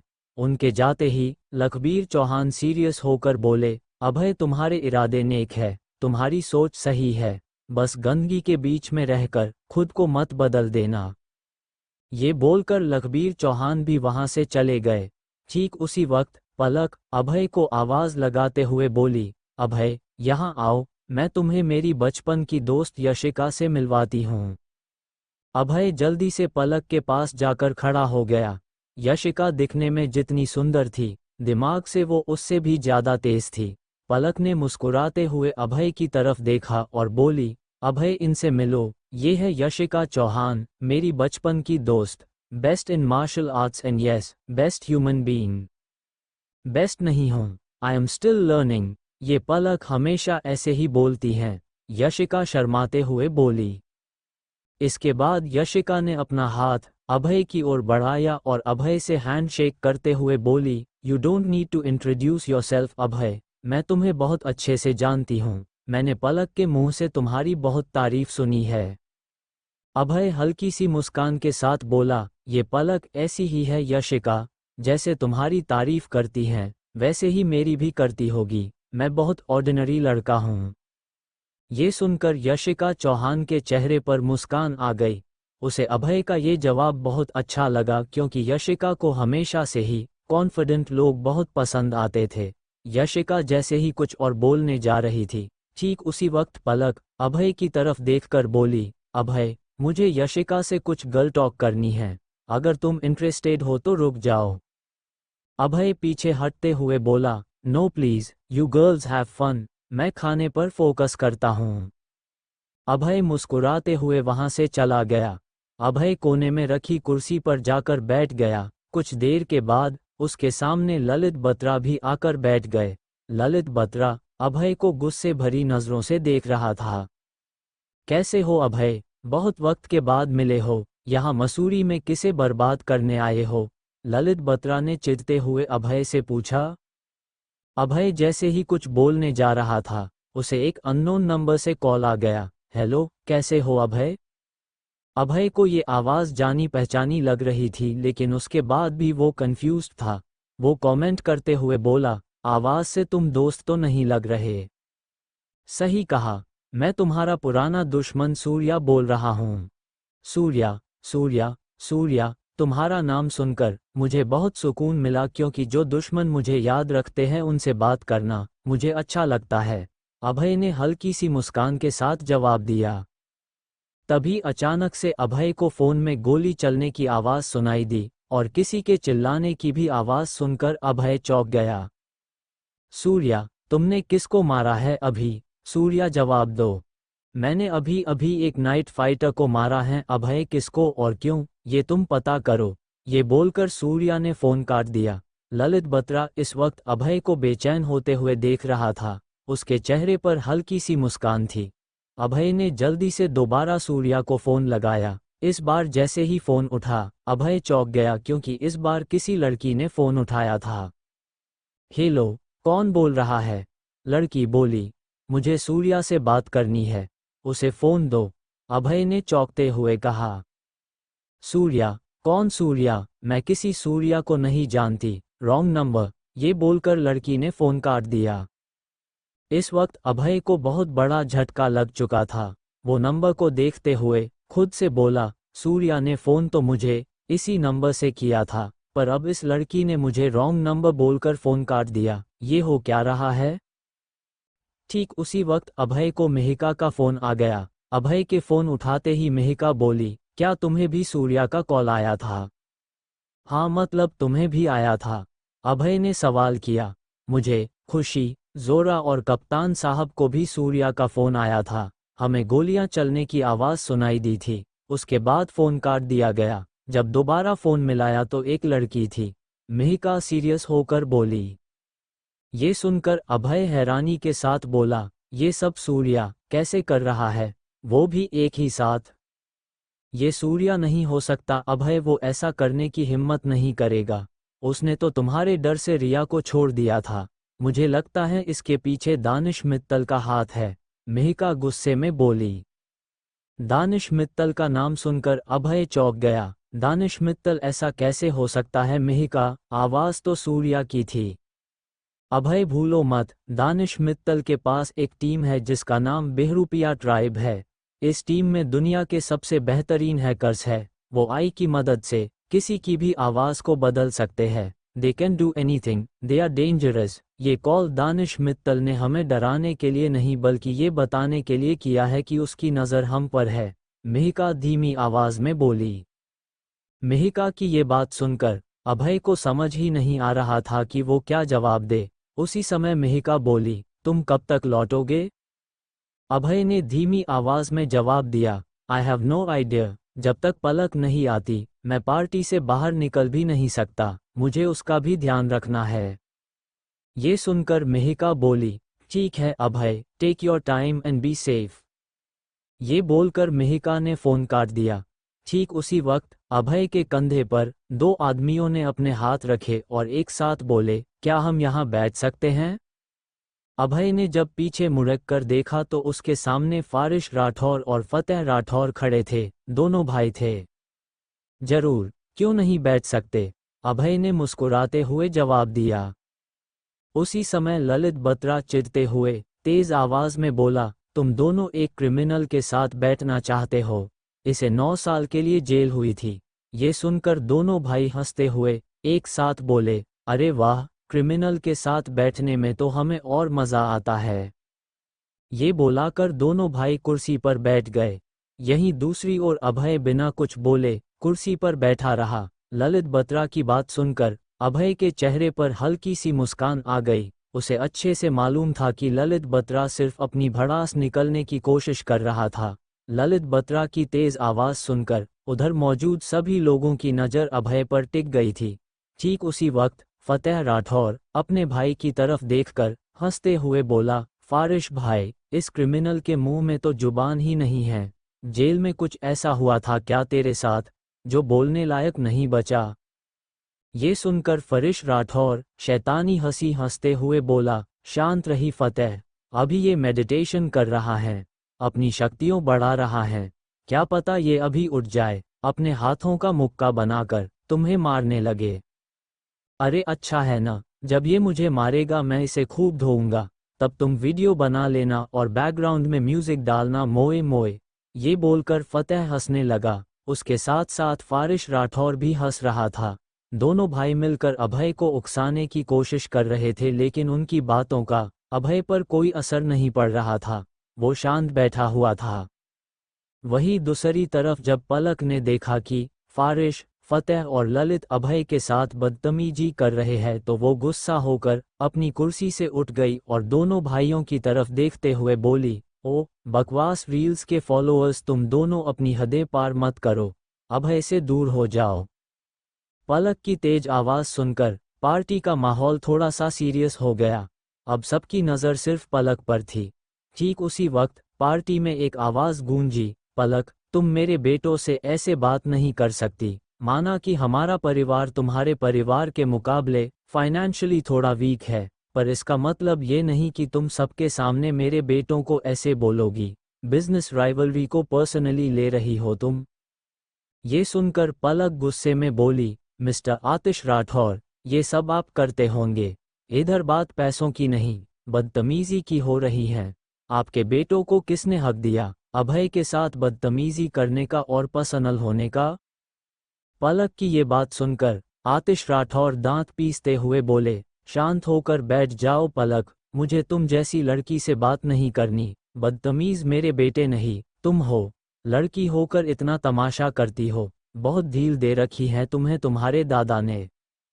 ये सुनकर पलक जोर जोर से तालियां मारने लगी और सीधा आतिश राठौर के सामने खड़ी होकर बोली, मुझ जैसी लड़की से मतलब क्या है आपका मिस्टर आतिश राठौर, जरा डिटेल में समझाइए। आई एम श्योर यहाँ सब जानना चाहते हैं। उसी समय फतेह अपनी कुर्सी से उठ गया और पलक की तरफ देखते हुए गुस्से में बोला, तुम्हारी शादी समर खन्ना से फिक्स हुई है, उसके बाद भी तुम इस अभय के साथ घूम रही हो। ऐसी लड़कियों को सोसाइटी में शरीफ लोग कैरेक्टरलेस बोलते हैं। फतेह की ये बात सुनकर अभय को गुस्सा आ गया। वो गुस्से में अपनी कुर्सी से उठा और फतेह के सामने जाकर गुस्से में बोला, अगर ये बात दोबारा अपने मुंह से निकाली तो अच्छा नहीं होगा। इसे पहली और आखिरी वार्निंग समझना फतेह राठौर। अभय का गुस्सा देखकर कुछ पल के लिए फतेह डर गया। उसी समय फारिश गुस्से में बोला, ये देखो, एक कैरेक्टरलेस के लिए दूसरा बोल पड़ा। ये सुनकर अभय फारिश राठौर की तरफ धीरे धीरे चलने लगा और फारिश राठौर से मुस्कुराते हुए बोला, मुझे मेरी माँ ने सिखाया है कि औरतों की हमेशा इज्जत करनी चाहिए, क्योंकि एक औरत सब कुछ भूल सकती है लेकिन जो उसे सम्मान देता है उसे कभी नहीं भूलती। इस वक्त अभय फारिश राठौर के सामने खड़ा हो गया और हल्की सी मुस्कान के साथ बोला, और तुझे पता है मेरी माँ ने और क्या बोला था? क्या बोला था तेरी माँ ने? फारिश राठौर पीछे हटते हुए बोला। अभय तेज से चिल्लाकर बोला, यही कि जिसकी माँ ने उसे ये न समझाया हो उसे मैं समझा दूं। ये बोलते ही अभय ने फारिश राठौर को इतना जोरदार मुक्का मारा कि फारिश राठौर का सिर जमीन पर जाकर लगा। फारिश राठौर दर्द से करहाने लगा, उसके सिर से खून बहने लगा था। ये सब देखकर वहां मौजूद सभी लोग हैरान रह गए। उसी समय आतिश राठौर भागते हुए अपने बेटे के पास गया और उसके सामने बैठकर घबराते हुए बोला, बेटा तू ठीक है ना? फारिश, अभय, तेरी इतनी हिम्मत, तूने मेरे भाई पर हाथ उठाया। फतेह गुस्से में चिल्लाया और पर उसने अपनी बंदूक निकाल ली और अभय के सिर पर तान दी। ठीक उसी वक्त लखबीर चौहान तेज आवाज में बोला, फतेह अपनी बंदूक नीचे करो। ये बोलते ही लखबीर चौहान जल्दी से फतेह के सामने खड़ा हो गया और फिर गुस्से में बोला, तुम्हें सुनाई नहीं दे रहा है, मैंने कहा अपनी बंदूक नीचे करो। फतेह के पास लखबीर चौहान की बात मानने के अलावा कोई और चारा नहीं था। अगर वो लखबीर चौहान की बात ना मानता तो आने वाले वक्त में उसके परिवार के लिए मुश्किलें खड़ी हो सकती थी। अभय ने मेरे बेटे के साथ जो किया है उसका क्या लखबीर भाई साहब, आतिश चौहान गुस्से में बोला। ये सुनकर लखबीर चौहान तेज आवाज में बोला, तुम्हारे बेटों ने अभय और पलक के साथ बदतमीजी की थी, ये तो होना ही था। उसने मुझे मुक्का मारा है, मैं बदला लेकर रहूंगा, फारिश दर्द भरी आवाज में बोला। बदले की आग में खुद मत जल जाना फारिश, पर आतिश के बेटे हो, ये सब तो करोगे ही, लखबीर चौहान सीरियस होकर बोले। आपको कुछ करना होगा लखबीर भाई साहब, मेरे परिवार की इज्जत का सवाल है, सबके सामने मेरे बेटे की बेइज्जती हुई है, मैं इतनी आसानी से अभय को नहीं छोड़ूंगा, आतिश राठौर ने दांत पीसते हुए कहा। ये सुनकर लखबीर चौहान गुस्से में बोले, इज्जत का सवाल तो है, ना सिर्फ तुम्हारे बेटे की बल्कि पलक बेटी की भी, तुम्हारे बेटों ने उसके साथ भी बदतमीजी की थी, अब इतनी आसानी से ये मामला खत्म नहीं होगा। अपनी बात बोलते बोलते लखबीर चौहान अभय के सामने जाकर खड़े हो गए। अभय, तुम जब से इस पार्टी में आए सबकी नज़र तुम पर टिक गई, सब तुम्हारे पीछे पड़ गए, तुम शांत थे लेकिन तुमने अभी अपना गुस्सा दिखाया, जो सही था। अब मुझे क्या करना चाहिए, मैं वो सोच रहा हूँ, मैं किसका साथ दूं, पुरानी दोस्ती या सच का। लखबीर चौहान ने जैसे ही अपनी बात खत्म की, उन्हें पीछे से अपनी पोती यशिका की आवाज़ सुनाई दी, दादाजी क्यों न सबके सामने एक फाइट हो जाए। ये सुनकर लखबीर चौहान एक्साइटेड होकर बोले, नाइस आइडिया यशिका, एक फाइट सही और गलत के लिए, अपनी इज्जत के लिए, मज़ा आएगा। ये बोलकर लखबीर चौहान ने सबकी तरफ देखा और ज़ोर से बोले, मुझे लगता है यहाँ पर बहुत से लोगों को अभय से तकलीफ है, अब मैं सबको मौका दे रहा हूँ अभय के खिलाफ अपनी भड़ास निकालने का, जो अभय से लड़ना चाहता है वो सामने आ जाए। ये सुनकर उधर मौजूद सभी लोग शांत खड़े हो गए। जिस तरीके से अभय ने फारिश को मुक्का मारा था, वो सोचकर किसी की भी हिम्मत नहीं हुई उससे लड़ने की। उसी समय फतेह गुस्से में बोला, मैं लड़ूंगा अभय से, मेरे भाई का बदला तो लेना ही है इससे। ये सुनकर लखबीर चौहान मुस्कुराते हुए बोले, तुम अभय के साथ लड़ना चाहते हो वो मैं समझ गया, लेकिन क्या अभय तुमसे लड़ना चाहता है ये जानना मेरे लिए बहुत जरूरी है, मैं जबरदस्ती की लड़ाई पसंद नहीं करता। ये बोलकर लखबीर चौहान ने अभय की तरफ देखा और हल्की सी मुस्कान के साथ बोले, अभय तुम क्या चाहते हो? मैं फाइट के लिए रेडी हूँ, ये फाइट पलक की खातिर, लेकिन क्या अभय? लखबीर चौहान ने चौंक कर पूछा। मैं सिर्फ फतेह के साथ नहीं लड़ूंगा, मुझे फारिश राठौर, फतेह राठौर, हरिदास नेमा, आतिश चौहान और उमेश बत्रा, इन पांचों से एक साथ लड़ना है। अभय की ये बात सुनकर उधर मौजूद सभी लोगों के पैरों तले जमीन खिसक गई। किसी को यकीन ही नहीं हो रहा था कि अभय 5 लोगों से एक साथ लड़ना चाहता था। अभय का दिमाग तो नहीं खराब हो गया? उसे समझाओ, पलक, फतेह, फारिश और उसके पापा इंडिया के सबसे बेहतरीन मार्शल आर्ट्स फाइटर है, वो इन तीनों से एक साथ नहीं लड़ सकता। यशिका चौहान हैरानी के साथ बोली। यशिका की बात सुनकर पलक जल्दी से अभय के पास गई और उससे धीमी आवाज में बोली, अभय थैंक्स, तुम मेरे लिए ये सब कर रहे हो पर बेवकूफ़ी मत करो, ये मजाक नहीं है। राठौर परिवार अपने मार्शल आर्ट्स स्किल्स के लिए जाना जाता है। ये सुनकर अभय बेहद गुस्से से बोला, पलक इस वक्त मुझे मत रोकना, अगर आज इन्हें सबक नहीं सिखाया तो खुद को मुंह नहीं दिखा पाऊंगा। लखबीर चौहान अभय की बात सुन रहा था। वो मुस्कुराते हुए अभय से बोले, यू आर वेरी ब्रेव माई सन, मुझे उम्मीद है तुमने सोच समझकर फैसला लिया है। ये सुनकर अभय मुस्कुरा दिया। उसकी मुस्कान में एक गजब का कॉन्फिडेंस था। उसी वक्त आतिश राठौर जोर जोर से हंसते हुए बोले, अभय आज तो तू गया और मैं तुम जैसे बेवकूफ़ लड़के के साथ अपना वक्त और ताकत दोनों नहीं खराब करना चाहता, तुम्हारे लिए मेरे दोनों बेटे ही काफ़ी है। उस वक्त पलक की आंखों में आंसू आ गए, वो इमोशनल होने लगी थी। पलक को मालूम था कि अभय नाइट फाइटर है, लेकिन उसे अभय की ताकत का अंदाजा नहीं था। उस वक्त वो बहुत ज़्यादा डरी हुई थी। अभय बोला, वैसे इन दोनों की वो हालत करूंगा कि बाकी किसी की अड़ने की हिम्मत भी नहीं करेगी। ये सुनकर लखबीर चौहान तेज आवाज में बोले, लड़ाई के लिए स्टेज सेट करो, अब आएगा पार्टी में मजा। पलक झपकते ही लखबीर चौहान के नौकरों ने लड़ाई के लिए स्टेज तैयार कर दिया था। अभय दोनों भाइयों से लड़ने के लिए तैयार था। सबकी नजरें अब सिर्फ स्टेज पर ही टिकी थी। पलक मन ही मन अभय के लिए प्रे करने लगी थी। दोनों भाई स्टेज पर पहुंच चुके थे। फतेह अभय को देखते हुए बोला, अभय ये तुम्हारी जिंदगी की आखिरी फाइट हो सकती है, we don't fight we kill. ये सुनकर अभय मुस्कुराते हुए बोला, देखते हैं कौन किसको मारता है। ये बोलकर अभय ने अपना हाथ उठाया और दोनों को अपने पास आने का इशारा किया। दोनों भाई एक साथ अभय की तरफ भागे। अभय अपनी जगह पर खड़ा रहा। दोनों भाइयों ने नजदीक आते ही अभय के सीने पर पैर से हमला करने की कोशिश की, लेकिन अभय ने उन दोनों के पैर में इतना जोरदार वार किया कि वो दोनों वहीं पर गिर गए। ये देखकर यशिका चौहान चौंक गई। वो चौंकते हुए धीमी आवाज में बोली, हाउ इज दिस पॉसिबल? अभय इनके अटैक को कैसे रोक सकता है? अभय को रिएक्शन स्पीड इतनी ज्यादा कैसे हो सकती है? अभय ने दोनों भाइयों की तरफ देखकर मुस्कुराते हुए कहा, बस एक ही वार में ढेर हो गए, अपने पापा की इज्जत का तो ख्याल करो। ये सुनकर दोनों भाई फिर से उठे और अभय पर हमला कर दिया, लेकिन उनका हर वार खाली जा रहा था। अभय दोनों भाइयों को आसानी के साथ मार रहा था। देखते देखते फतेह और फारिश के मुंह से खून बहने लगा था। यशिका चौहान जल्दी से अपने दादा के पास गई और बोली, दादाजी प्लीज स्टॉप दिस फाइट, वरना यहाँ खून की नदियाँ बह जाएगी।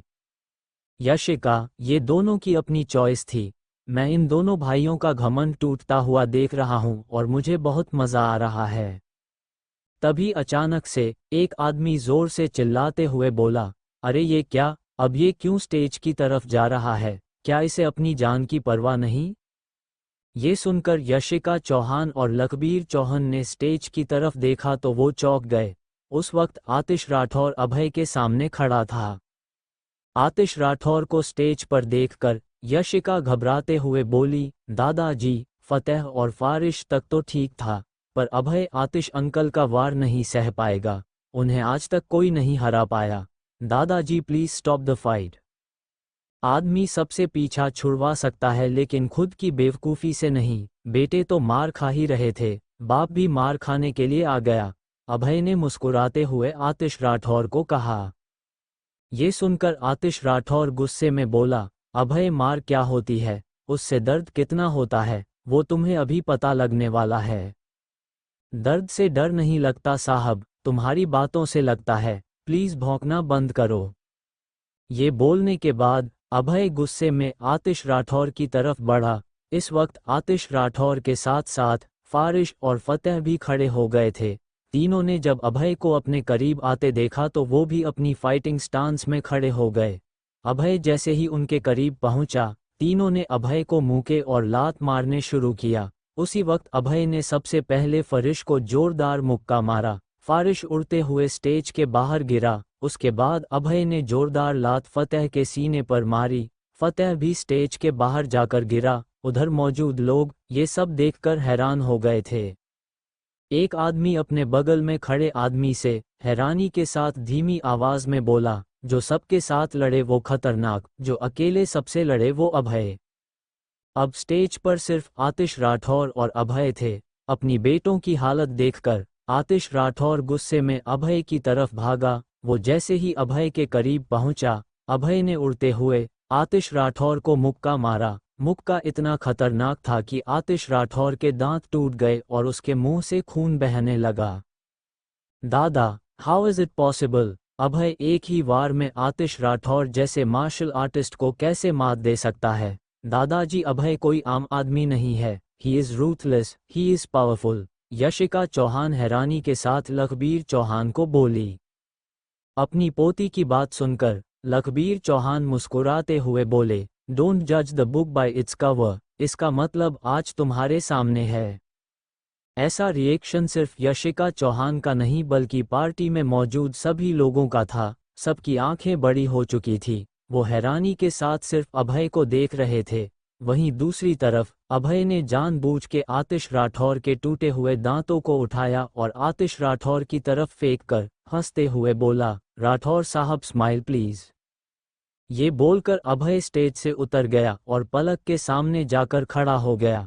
पलक, जो इस वक्त हैरानी के साथ सिर्फ अभय को देख रही थी, उसने जल्दी से अभय के हाथों को टच किया और हैरानी के साथ बोली, ये तुम्हारे हाथ है या 440 वोल्ट का झटका। ये सुनकर अभय जोर जोर से हंसने लगा। पलक के चेहरे पर भी हल्की सी मुस्कान आ गई। ठीक उसी वक्त अभय के पास लखबीर चौहान और यशिका आकर खड़े हो गए। लखबीर चौहान ने हल्की सी मुस्कान के साथ अभय को कहा, चलो Abhay, let's have a dinner together. जरूर, मुझे वैसे भी बहुत भूख लगी है, अभय ने मुस्कुराते हुए जवाब दिया। ये बोलने के बाद अभय डिनर करने के लिए चला गया। अचानक से आतिश राठौर चिल्लाते हुए लखबीर चौहान को बोला, आप ऐसे कैसे कर सकते हो? इस आदमी ने मेरे बेटे के साथ साथ सबके सामने मुझे बुरी तरीके से मारा है, उसके बाद भी आप इसके साथ डिनर कर रहे हो। ये सुनकर लखबीर चौहान हल्की सी मुस्कान के साथ बोले, आतिश, लड़ाई करने शुरू की थी तुम्हारे बेटों ने, उसके बाद तुम बीच में आ गए। तुमने सामने वाले को कमजोर समझकर गलती कर दी और अब तुम ही मुझे उसके साथ डिनर करने के लिए रोक रहे हो। लगता है ज्यादा चोट लग गई है तुम्हें। लखबीर चौहान की बोली हुई हर बात आतिश राठौर को कांटे की तरह चुभ रही थी। वो गुस्से से आग बबूला हो गया। आतिश राठौर ने गुस्से में अभय की तरफ देखा और बोला, अभय, तुम मसूरी में हो, अब जब तक तुम यहाँ हो मेरी नज़र तुम पर ही रहेगी। ये सुनकर अभय ने अपने हाथ उठाया और आतिश राठौर की तरफ देखते हुए मुस्कुरा कर बोला, ये देख आतिश, तेरी बोली हुई बात से मेरे हाथ कांप रहे हैं। अभय का ये मजाक आतिश राठौर को बिल्कुल भी पसंद नहीं आ रहा था। वो गुस्से में जैसे ही कुछ और बोलने जा रहा था, तभी लखबीर चौहान गुस्से में बोले, आतिश, जो होना था वो हो चुका है, याद रखो ये मेरे बर्थडे पार्टी है, अब आगे कुछ मत बोलना नहीं तो मैं गुस्सा हो जाऊंगा और अगर मैं गुस्सा हुआ तो अंजाम तुम्हें अच्छे से मालूम है। तुम्हारे लिए अच्छा यही होगा कि अपने बेटों के साथ यहाँ से निकल जाओ। लखबीर चौहान की बात सुनकर आतिश राठौर डर गया। इसके बाद उसकी हिम्मत ही नहीं हुई कुछ बोलने की। ये सब देखकर अभय चौंक गया। वो मन ही मन बोला, लखबीर चौहान सर जरूर दुनिया से कुछ छुपा रहे हैं, क्यों सब इनकी बात मान जाते हैं? There is something hidden. इनकी आइडेंटिटी मुझे एंटी सीक्रेटिव क्यों लग रही है? ठीक उसी वक्त पलक मुस्कुराते हुए अभय से बोली, क्या सोच रहे हो अभय? तुम्हें देखकर ऐसा लग रहा है कि हजारों सवाल तुम्हारे दिमाग में घूम रहे हैं। ये सुनकर अभय मुस्कुराते हुए मजाकिया अंदाज में बोला, इस वक्त मैं ये सोच रहा हूं कि क्या क्या खाऊंगा। हा हा हा हा हा, अभय तुम सच में कमाल हो, पलक हंसते हुए बोली। इसके बाद सब एक साथ मिलकर डिनर करने के लिए बैठ गए। अभय बिना किसी से कुछ बोले अपने खाने को एंजॉय कर रहा था। तभी अचानक से लखबीर चौहान बोले, वैसे अभय, तुमने जेल में रहकर इतने अच्छे से फाइटिंग स्किल्स कैसे सीख ली? यहाँ तो लोग बाहर रहकर भी कुछ नहीं कर पाते। ये सुनकर अभय हल्की सी मुस्कान के साथ बोला, अगर ऑनेस्टी और डेडिकेशन हो तो कहीं भी कुछ भी सीखा जा सकता है और हाँ, मेरे कोच बहुत अच्छे थे। वाह, तुम्हें जेल के अंदर कोच सिखाने आता था, क्या बात है। लखबीर चौहान ने मुस्कुराते हुए कहा, वैसे अभय मेरा भी एक दोस्त है जो जेल में जाकर लोगों को मार्शल आर्ट्स से लेकर फाइट करना सिखाता है। कहीं तुमने मेरे दोस्त से तो नहीं सीखा ये सब? ये सुनकर अभय हैरान हो गया। उसे अब लखबीर चौहान की आइडेंटिटी पर शक होने लगा था। इससे पहले अभय कोई भी जवाब देता, लखबीर चौहान मुस्कुराते हुए अभय को बोले, वैसे अभय, तुम्हें मेरी पोती यशिका कैसी लगी? दादाजी, ये आप क्या बात करने लगे? यशिका ऑकवर्ड होकर बोली। अभय को भी लखबीर चौहान की बात थोड़ी सी अजीब लगी। वो शांत था, उसने कोई जवाब देना सही नहीं समझा। उसी समय लखबीर चौहान ने यशिका के सिर पर अपना हाथ फेरना शुरू कर दिया और फिर मुस्कुराते हुए अभय से बोले, तुम्हें पता है अभय, मेरी पोती एक बहुत बेहतरीन मार्शल आर्टिस्ट है और ये हमेशा से ही ऐसे लड़के से शादी करना चाहती थी जो इसे मार्शल आर्ट्स के मैच में हरा दे। तुमने जो अभी अपना कमाल दिखाया है अभय, उससे मुझे यकीन हो गया है कि तुम मेरी पोती को हरा सकते हो। दादाजी प्लीज अभय और मुझे डिनर करने दीजिए, don't embarrass me and Abhay too. बेटी इसमें एम्बैरसमेंट जैसा क्या है? तुम्हारे मम्मी पापा के जाने के बाद मैंने तुम्हें संभाला, मैं मरने से पहले तुम्हारी शादी देखना चाहता हूँ। क्या मैं तुम्हारी शादी की बात भी नहीं कर सकता किसी से? ये बोलते बोलते लखबीर चौहान थोड़ा सा इमोशनल हो गए, उनकी आंखों से आंसू बहने लगे थे। आप कर सकते हैं दादाजी, जरूर मेरी शादी की बात कर सकते हैं, please don't be emotional, Yashika Chauhan धीमी आवाज में बोली। अपनी पोती की बात सुनने के बाद लखबीर चौहान के चेहरे पर मुस्कान आ गई। वो अभय से मुस्कुराते हुए बोले, देखा अभय, मेरी पोती मुझसे कितना प्यार करती है, ये मेरी बात कभी नहीं टालेगी, तुम एक बार इसके बारे में जरूर सोचना। जैसे ही लखबीर चौहान ने ये बात बोली, वो शांत हो गए, उनके चेहरे की मुस्कान गायब हो गई। उन्होंने अभय की तरफ देखकर अपने फिंगर्स को क्रॉस कर लिया और फिर अपने आसपास देखने लगे।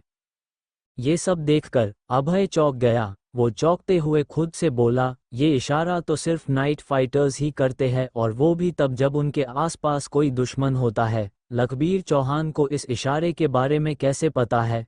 कहीं उन्हें ये तो नहीं पता चल गया कि मैं नाइट फाइटर हूँ? शायद उन्हें मालूम है मेरे बारे में, तभी वो मुझे इशारा कर रहे हैं। कहीं लखबीर चौहान भी नाइट फाइटर तो नहीं? इसके बाद अभय अपने चारों तरफ देखने लगा। ऐसे बहुत से लोग छुपे हुए ग्रुप्स के थे जिन्हें नाइट फाइटर्स का दुश्मन कहा जा सके।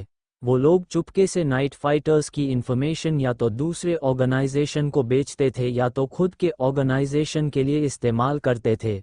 अभय को अच्छे से मालूम था कि इस वक्त पार्टी के अंदर कोई ऐसा आदमी नहीं था जो छुपके सब कुछ देख रहा था, क्योंकि जब अभय ने पार्टी के अंदर एंटर किया था तब उसने सबसे पहले अपने उन्हीं दुश्मनों को देखना शुरू किया था जो चुपके से वार कर सकते थे। अभय को उस वक्त ऐसा कोई भी नजर नहीं आ रहा था। वो मन ही मन बोला, लखबीर चौहान किस दुश्मन की तरफ इशारा कर रहे हैं? वो मुझे क्यों नहीं दिख रहा? कहाँ छुपा है वो? अभय को नहीं पता लग रहा था कि लखबीर चौहान जिस दुश्मन के बारे में बताने की कोशिश कर रहे थे वो कौन था और वो किस ऑर्गेनाइजेशन से था। तभी अचानक से लखबीर चौहान अभय की तरफ देखकर बोले, अभय डिनर के बाद मुझे तुमसे कुछ बात करनी है, मुझसे मिलकर जाना। ये सुनकर उधर बैठे सभी लोग चौंक गए। अभय को भी लखबीर चौहान की बात सुनकर थोड़ी सी हैरानी हुई। जैसे जैसे समय बीतता गया, पार्टी में आए लोग खाना खाकर अपने घर जाने लगे। देखते देखते कब रात के 12 बज गए, पता ही नहीं चला। अभय का भी डिनर हो चुका था। वो जब अपने हाथ धोने के लिए गया तब उधर उसे यशिका चौहान मिली। अचानक से यशिका चौहान अभय के पास आकर खड़ी हो गई और मुस्कुराते हुए बोली, अभय अपना फ़ोन दो। ये सुनकर अभय चौंक गया। क्या फ़ोन चाहिए तुम्हें मेरा? हाँ, अपना फ़ोन दो अभय। यशिका की ये बात अभय को थोड़ी सी अजीब लगी, लेकिन उसके बाद भी अभय ने अपना फ़ोन यशिका को दे दिया।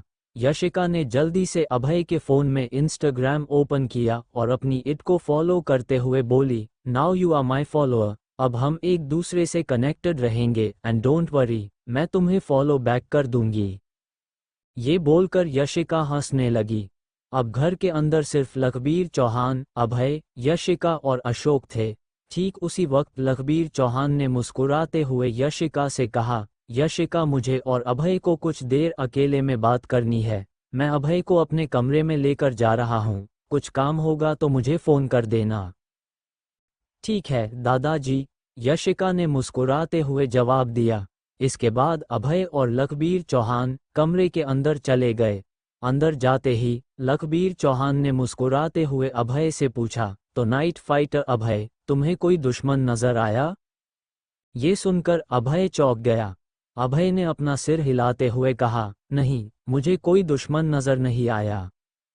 ये सुनकर लखबीर चौहान मुस्कुराते हुए बोले, अभय मैं तुम्हें देख रहा था, तुम्हारी नज़र सब पर गई लेकिन हरिदास नेमा पर नहीं गई।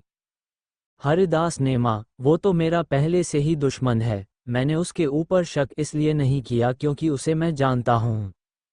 ऐसा तुम्हें लगता है कि तुम उसे जानते हो पर ऐसा कुछ नहीं है। You know nothing about Haridas नेमा, लखबीर चौहान सीरियस होकर बोले। ये सुनकर अभय धीमी आवाज में बोला, तो कौन है हरिदास नेमा? लखबीर चौहान बोले, हरिदास नेमा अंडरवर्ल्ड का सबसे खतरनाक डॉक्टर है। उसे लोग रेड स्टार भी कहते हैं। वो लोटस गैंग के लिए काम करता है। ये बात जानकर अभय को झटका सा लगा। वो अपने माथे पर हाथ रखते हुए बोला, ये मुझे क्यों नहीं मालूम था और आपको ये बात कैसे पता है?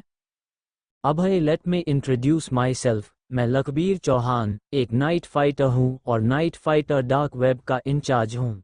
ये सुनकर अभय चौंक गया। उसने जल्दी लखबीर चौहान को सैल्यूट किया। लखबीर चौहान ने भी उसे सैल्यूट किया। नाइट फाइटर डार्क वेब पर सभी लोगों की पहचान काफ़ी गुप्त होती थी। ये लोग आम लोगों की तरह रहते थे और अपना काम करते थे। अपने पूरे जीवन में डार्क वेब में काम कर रहे लोग अपनी आइडेंटिटी के बारे में किसी को भी नहीं बता सकते थे, खुद के परिवार को भी नहीं। डार्क वेब में काम कर रहे लोगों का काम नाइट फाइटर्स को सही इन्फॉर्मेशन प्रोवाइड करना था। अभय ने कभी उम्मीद नहीं की थी कि लखबीर चौहान डार्क वेब के इंचार्ज थे। लखबीर चौहान के चेहरे पर मुस्कान थी। वो अभय को बोले, आज तुमने जिस तरह से आतिश राठौर और उनके बच्चों को सबक सिखाया, वो देखकर मुझे यकीन हो गया है कि नाइट फाइटर एजेंसी एकदम सही हाथों में है। ऐसी कोई बात नहीं। We are all team. एक दूसरे की मदद के बिना हम कुछ भी नहीं है, अभय ने मुस्कुराते हुए जवाब दिया। ये सुनकर लखबीर चौहान थोड़े से सीरियस होकर बोले, अभय, आने वाला वक्त खतरे से भरा है। सिविल वॉर भी हो सकता है। अलग अलग गैंगस्टर्स अलग अलग प्लानिंग के साथ हम पर अटैक करने को तैयार हैं। जितने सतर्क रहोगे उतना सही रहेगा सबके लिए। ये सुनकर अभय धीमी आवाज में बोला, हाँ, इस बात का डर हमें भी है कि जंग की शुरुआत कभी भी हो सकती है। इसके बाद अभय की नज़र यशिका चौहान की फोटो पर पड़ी। उसको देखकर अभय बोला, क्या यशिका को पता चला कि आप डार्क वेब के लिए काम करते हैं? ये सुनकर लखबीर चौहान उदास मन से बोले, नहीं, उसे नहीं पता। दरअसल उसके mummy papa night fighter agency के लिए ही काम करते थे। एक मिशन में उनकी डेथ होने के बाद मैं यशिका के साथ मसूरी आ गया। मुझे अच्छे से मालूम है कि आज के वक्त में Yashika night fighter agency join करना चाहती है। क्या यशिका को नाइट फाइटर एजेंसी के बारे में पता है? अभय ने सवाल किया। हाँ, वो जानती है कि उसके मम्मी पापा की मौत कैसे हुई। शायद इसलिए वो नाइट फाइटर एजेंसी में शामिल होने के चांसेस ढूंढ रही है। ये सुनकर अभय कुछ भी नहीं बोला। वो सिर्फ यशिका की फोटो देख रहा था। तभी लखबीर चौहान दोबारा बोले, अभय, मुझे तुम्हारी एक मदद चाहिए।